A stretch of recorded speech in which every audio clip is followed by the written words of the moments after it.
bagaimana memaintain baterai itu menjadi terus-menerus bisa membantu kita. Nah kemudian setelah itu tsunami di Aceh, saya pulang, saya bekerja di sana di LSM.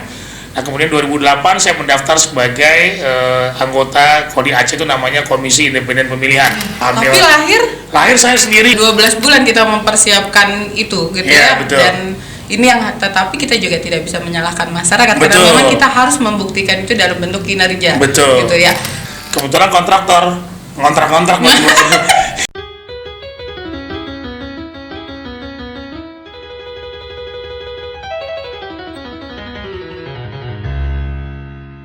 Baik, bismillahirrahmanirrahim. Assalamualaikum warahmatullahi wabarakatuh.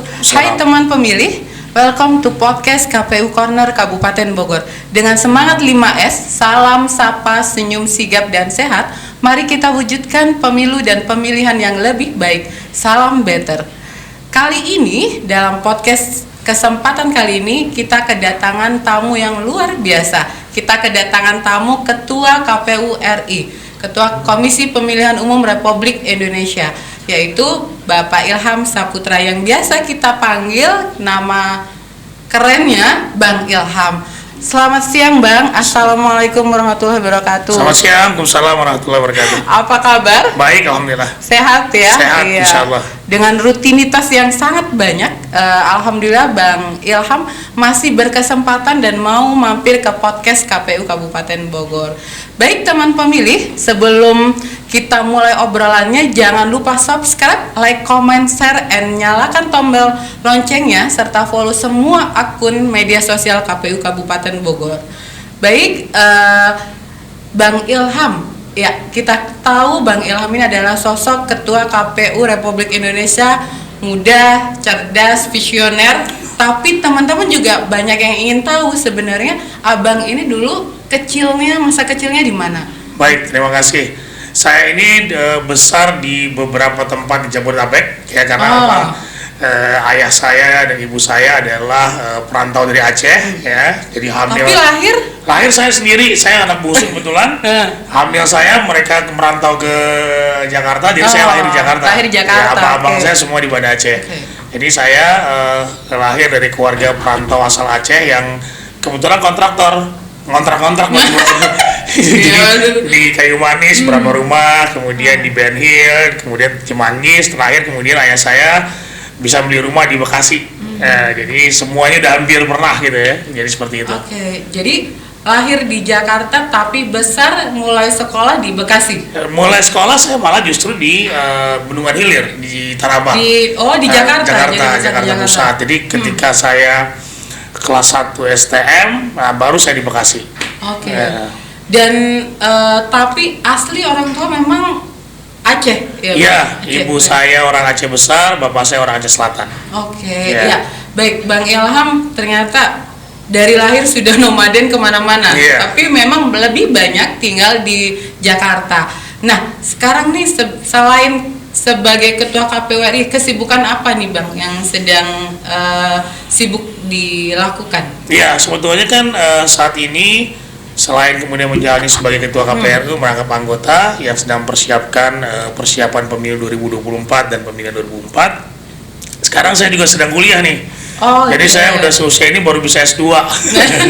Saya sedang kuliah S2 Ilmu Politik di Universitas Indonesia, di mana saya dulu juga menyelesaikan S1 saya di sana. Jadi membagi waktunya memang agak sulit, tetapi karena semangat dan keinginan untuk belajar lagi juga besar ya, sehingga tentu harus kemudian memilah-milah mana pekerjaan, mana yang sekolah. Gitu. Iya, karena belajar itu tidak mengenal usia ya. Betul. Sampai kita menutup mata, kita tetap harus belajar. Betul. Dari awal penyelenggara yang saya tahu, Abang memang penyelenggara dari kabupaten kota dulu. Saya tidak dari kabupaten kota. Jadi begini, ketika saya dulu ketika di Jakarta, saya pulang balik Aceh itu pulang kampung aja gitu ya. Karena kebetulan setelah di Jakarta tahun 93 ibu ayah saya kembali ke Aceh. Nah, kemudian pasca tsunami saya pulang ke Aceh. Jadi saya sebelum di Aceh itu di Jakarta setelah lulus sekolah saya aktif di NGO atau LSM yang membidangi soal advokasi pemilu, advokasi kebijakan tentang pemilu. Namanya itu SETRO. Center for Electoral Reform atau Pusat Reformasi Pemilu. Jadi kita mengadvokasi kebijakan, terutama undang-undang pemilu baru. Kami berikan masukan-masukan kepada DPR dan pemerintah tentang bagaimana sebetulnya tata kelola pemilu yang baik. Nah, kemudian setelah itu tsunami di Aceh, saya pulang, saya bekerja di sana di LSM. Nah, kemudian 2008 saya mendaftar sebagai anggota KODI Aceh, itu namanya Komisi Independen Pemilihan atau KPU Aceh. Saya dari provinsi startnya, tetapi di dunia kepemiluan saya sudah mulai dari mahasiswa sebetulnya. Saya termasuk orang yang membidani atau kemudian turut serta dalam namanya lembaganya mahasiswa untuk kemudian melakukan pemantauan pemilu pertama kali tahun 99 setelah reformasi. Itu kita buat namanya University Network for Free and Fair Election atau UNFREL. Nah, di situ saya terlibat, kemudian saya di Setro, saya pulang ke Aceh, ada peluang untuk jadi anggota KIP, saya ikut dan alhamdulillah saya berhasil jadi anggota KIP di periode 2008-2013. Oke, jadi 2008-2013 menjadi anggota KIP Provinsi Aceh. Tapi terjun ke dunia pemilu sudah sejak mahasiswa tadi ya, karena ya apa nih yang menjadi sangat abang tertarik terhadap dunia kepemiluan? Ya, pertama memang saya dari kecil suka dengan kepemiluan ya, bahkan dari ketika tahun 82 terus masih usia 6 tahun ya. Kapan saya baru lahir? Saya berusia 6 tahun. Ini belum pada lahir. Itu sudah ada pemilu, kampanye, dan buat saya itu menarik gitu ya, karena dinamikanya dan juga bagaimana kemudian memilih pemimpin itu ada suatu hal yang menarik dan penting gitu ya. Jadi ini yang kemudian menjadi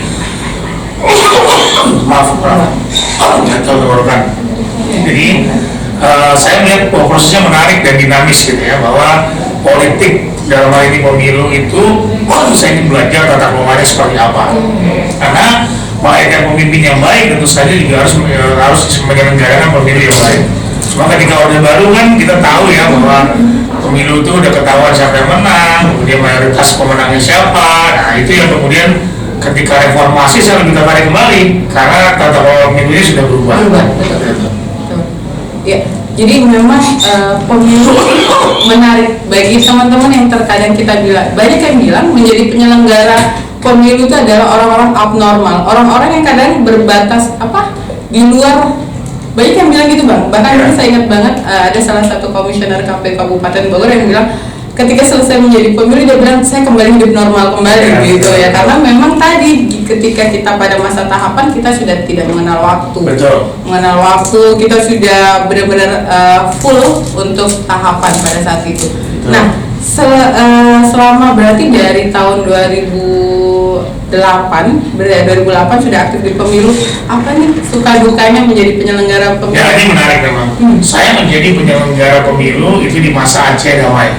Transisi dari perang yaitu ke damai. Dan kemudian teman-teman saudara-saudara kita GAM ketika itu bertransisi menjadi partai. Ya.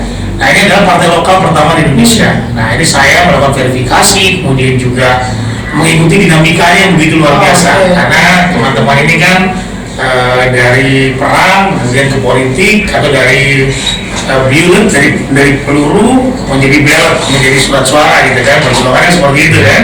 Nah, ini tentu banyak sekali dinamikanya. Jadi saya itu menjadi penyelenggara di masa transisi dari konflik menuju damai di Aceh, dan ini memang luar biasa. Kita sebagai penyelenggara pemilu betul-betul diuji bagaimana kemudian kita menjaga stabilitas keamanan, bagaimana kita memastikan seluruh prosesnya berjalan dengan lancar. Iya, itu tapi banyak sukanya ya lah bang, kata gitu ya, karena memang pilihan gitu, passion kita memang ketika kita sudah berterjun ke penyelenggara adalah pilihan hidup gitu ya, pilihan hidup kita. Nah, kalau kita sekarang tadi udah cerita tentang lebih banyak ke sosok pribadi, sekarang kelembagaan KPU RI ini bang, apa KPU RI sekarang sedang persiapan apa untuk tahun pelaksanaan pemilu 2024? Ya, sebetulnya kami sudah menyiapkan beberapa program ya, terutama adalah misalnya saja kita sedang menyiapkan teknologi informasi ya, kesiapan infrastruktur teknologi informasi. di mana beberapa sistem informasi yang sudah kita punya nanti akan disinergikan, akan coba diperbaiki lagi kualitasnya, diperbaiki lagi bagaimana kemudian pengadaannya bisa supaya lebih maksimal membantu penyelenggaraan pemilu. Kemudian juga kita sedang menyusun anggaran, kemudian juga SDM yang akan nanti membantu kita gitu ya, dan kemudian banyak hal lagi termasuk adalah program DP3 yang baru tadi saja kita selenggarakan di Bogor dengan bantuan pemerintah Kabupaten Bogor.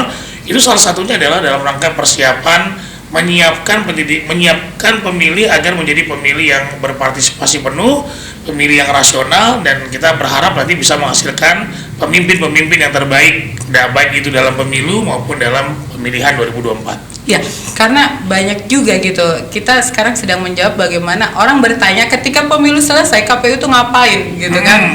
Nah, sama seperti halnya KPU Kabupaten Bogor terus melakukan inovasi, kemudian perbaikan terutama tadi internal kita untuk peningkatan kapasitas. Ya gitu ya, karena mungkin Abang juga bisa bercerita nih tentang overall tentang penyelenggara yang ada di Indonesia, di kita nih, kita apa yang harus kita lakukan untuk menjawab itu gitu. Sebetulnya gini ya, itu harus disampaikan kepada masyarakat bahwa ada yang namanya siklus pemilu. Siklus pemilu itu nanti kita memulai pemilu ada perencanaan, ada persiapan penguatan kapasitas SDM, ada penganggaran dan lain sebagainya. Kemudian nanti ada pemilunya, ada tahapan pemilunya masuk ya. Ada kita bicara soal DPT, bagaimana kita pemuktahiran data pemilih, pencalonan dan sebagainya. Kemudian nanti pasca pemilu, yaitu ada hukumnya, ada penyelesaian konflik, misalnya sengketa, kemudian juga pertanggungjawaban keuangan dan sebagainya. Nah itu kan berputar terus. Nah jadi untuk mempersiapkan pemilu itu tidak gampang. Tidak gampang, termasuk terkait dengan anggaran, kemudian juga terkait dengan penguatan SDM-nya seperti apa, kemudian juga evaluasi dari pengalaman pemilu sebelumnya. Nah ini kan tentu perlu pikiran atau pekerjaan yang baik agar kemudian nanti persoalan-persoalan yang muncul pada pemilu sebelumnya bisa kita selesaikan. Betul. Iya, jadi artinya sebenarnya ketika hari H itu adalah persiapannya tidak hari H itu aja. Betul. Ada 12 betul. Ada 12 bulan kita mempersiapkan itu gitu ya. Betul. Dan ini yang tetapi kita juga tidak bisa menyalahkan masyarakat karena memang kita harus membuktikan itu dalam bentuk kinerja. Betul. Gitu ya. Jadi ya baik teman pemilih di Kabupaten Bogor kita sedang mengembangkan Project Better Bogor Electoral Technology and Research. Nah, kira-kira dari Bapak Ilham selaku Ketua KPU RI ini apa yang harus kami perbaikin atau masukan dan input untuk perbaikan KPU Kabupaten Bogor? Pertama kami mengapresiasi ya, kami tidak menutup mata atau tidak kemudian menutup kreativitas teman-teman KPU Provinsi dan KPU Kabupaten Kota. Jika punya inovasi-inovasi baru dan itu jelas sangat membantu pekerjaan kita sebagai penyelenggara, tentu kita mensupport gitu ya. Nah tinggal bagaimana nanti yang namanya better itu kan selalu lebih baik. Jangan sampai kemudian nanti better banyak yang error, ternyata better tidak membantu gitu. Jadi itu yang penting. Bagaimana memaintain better itu menjadi terus-menerus bisa membantu kita. Jangan kalaupun ada persoalan-persoalan tertentu harus cepat segera diselesaikan. Apalagi soal riset nih. Wah, riset ini kan juga KPU di RI juga sudah mengupayakan riset-riset tertentu terkait dengan evaluasi penyelenggaraan, baik itu kampanye, baik itu bagaimana penyelenggaraan pilkada di masa COVID misalnya saja. Itu kan kita kemarin 2020 kali kaget nih. Betul. Kita nggak punya pengalaman, nggak punya riset, ya. Akhirnya risetnya adalah ke negara lain gitu. Nah ini kan penting. Tapi sekarang kita banyak diundang oleh negara-negara lain karena kita dinilai berhasil dalam menyelenggarakan pemilihan di masa COVID. Nah jadi better ini harus benar-benar bermanfaat, kemudian maintenance-nya juga harus continue, berkesinambungan, dan dipastikan bahwa seluruh perangkat-perangkat better ini termasuk SDM-nya harus bisa mensupport penyelenggaraan pemilu kita. Baik, ya memang inovasi terus kita lakukan. Saya pikir semua teman KPU Kabupaten Kota, Satker seluruh Indonesia melakukan itu. Betul. Gitu ya, kita punya semangat yang sama, semangat yang ditularkan oleh KPU RI, KPU Provinsi terhadap Satker, terutama untuk perbaikan. KPU Kabupaten Bogor sekarang sedang selain better ini kita nextnya itu adalah riset, Bang. Riset kita ingin punya buku tentang penataan dapil, gitu ya. Ada penataan daerah pemilihan dan manajemen logistik. Karena kita tahu KPU Kabupaten Bogor besar. kita punya kemarin 3.462.722 di 15.000 TPS. Ini kita kemarin mengelola kurang lebih 75.000 kotak suara. Sehingga kita sedang melakukan riset, memang riset terbatas gitu ya, tetapi mungkin nanti bisa menjadikan bentuk support kita juga, masukan untuk perbaikan di pemilu 2024. Nah, berbicara penataan dapil nih Bang, memang kalau kita lihat Kabupaten Bogor adalah kabupaten satu-satunya yang daerah pemilihan untuk RI-nya satu daerah gitu dapil, ya. Nah, ini juga banyak sekali disorot oleh teman-teman dengan jumlah, namun sayangnya masih dengan jumlah kursi yang tidak bisa proporsional dengan yang lain nih. Nah, tanggapan Abang mungkin gimana nih? Ya, sebetulnya gini ya, kalau kita bicara soal dapil, tentu pertama kita harus lihat jumlah penduduk, ya, karena dia kan didasari oleh jumlah penduduk. Bukan kita jumlah pemilih. betul, jumlah kita 5 juta. Ya. 5.600.000 ya tadi kata Makanya Bupati. itu yang disebut dengan proporsional. Proporsi masing-masing daerah itu, masing-masing kursi di daerah itu direpresentasikan dengan jumlah penduduk, kan begitu. Nah, itu pertama. Nah, kedua adalah soal bagaimana dapil itu dibuat dengan memperhatikan misalnya saja adat 7 unsur itu ya. 7 unsur itu. 7 unsur penataan dapil. 7 unsur itu penataan dapil itu perlu kita perhatikan betul. Salah satunya tadi soal adat istiadat dan lain sebagainya. Misalnya nih, ini Kabupaten Bogor ini kan menarik nih. Dia ada suku Sunda, ada suku Betawi. Betul. Plus Banten Bang, karena daerah Bogor Barat itu udah dengan Banten. Iya, dengan Banten. Daerah Jasinga ke sana itu adalah kulturnya kultur Jaro. Banten. Nah, misalnya gitu.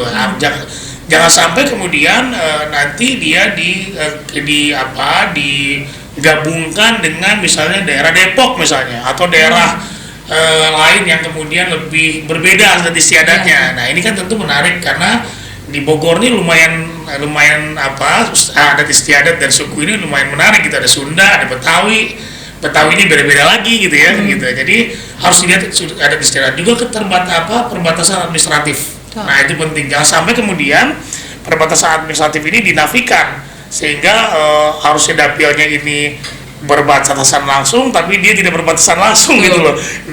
Di sela-selanya ada daerah lain. Nah, ini kan tidak boleh, gitu ya. Tidak memenuhi prinsip-prinsip tadi yang saya sampaikan. Koterminus, ya, termasuk ya soal koterminus. Nah, jadi maksud saya ini juga harus dipelajari dengan baik, terutama mungkin dinamika penyusunan dapil di Kabupaten Bogor. Karena setiap partai pasti punya kepentingan terhadap daerah pemilihan, maunya A, sementara ini yang ini B, mau ini C. Jadi saya pernah beberapa kali saya sampaikan bahwa tidak ada kesepakatan dalam pembuatan dapil. Itu kewenangan KPU RI. Jadi KPU Kabupaten Kota mengusulkan via KPU Provinsi kepada KPU RI untuk kemudian bisa kita putuskan, dan kita menilainya berdasarkan prinsip-prinsip 7 prinsip tadi dalam pembentukan dapil.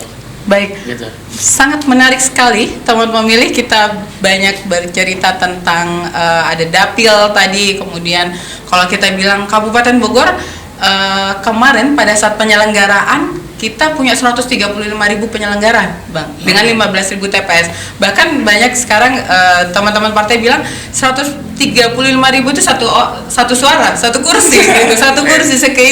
Ketika kita kuasain penyelenggara tingkat KPPS ya ini udah selesai gitu ya. Nah, ini juga punya semangat yang sama. Kita juga berharap nanti mungkin ketika pembuatan peraturan juga sangat berperspektif terhadap penyelenggara, terutama beban kerja ketika di bawah. Kabupaten Bogor dengan jumlah penduduk yang daftar pemilih yang besar, kemudian kultur juga heterogen, geografisnya juga mungkin kalau daerah puncak Cisarua pegunungan di daerah barat itu juga banyak pegunungan yang memang aksesnya walaupun susah tapi masih bisa dijangkau. Ini menjadi tantangan. Mungkin closing statement nih Bang. Baik, terima kasih. Jadi pertama saya ingin sampaikan kepada teman-teman KPU Kabupaten Bogor dan juga apa nih istilahnya kalau buat teman pemilih di Kabupaten Bogor maupun yang juga di luar Kabupaten Bogor yang mendengarkan podcast ini, saya menyampaikan pertama bahwa KPU sedang berusaha menyusun anggaran, kemudian perencanaan tahapan dan jadwal dalam pemilihan dan pemilu 2024 yang akan datang.